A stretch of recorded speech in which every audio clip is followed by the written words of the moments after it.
রুম্পি, শাকটা কি রান্না করেছো নাকি ও রান্না করতে হবে নাকি ফ্রিজেই পচবে ওটা? হ্যাঁ না, তুমি রান্না করে খাবা নাকি? তাহলে আমি রান্না, তুমি তো শাক পাতা খেতে চাও না, রান্না করতে চাও এক না। গামলা তোমার জন্য করছি তুমি। এক গামলা শাক, ওরে বাবা, কাঁঠালের দানা, সোয়াবিন টোয়াবিন সব দিয়ে সুন্দর করে করা। এই পুঁই শাকের মধ্যে কাঁঠালের দানা, তারপরে এই যে টক ডাল আছে, টক ডাল, সেলাড আছে থাকেই, আর এটা মামে এসে কালকে ও মা ফ্রিজে ছিল পটল তরকারি আর গরম ভাত। ওরে বাবা রে। আর গরমে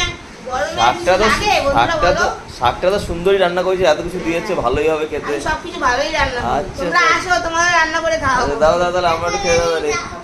হ্যাঁ, এই ললিমা বসে আছে এখানে। ও মা, আমার ললিমা বুঝি খাবে। বাবা, এই ললিমা বসে আছে। অ্যালেক্স বাবুর খাওয়া হয়েছে, অ্যালেক্স বাবু বসে আছে, এই ললিমা বসে আছে। কে কে খাবার চলে আসো বলবানি। হ্যাঁ, সবাই খাবে।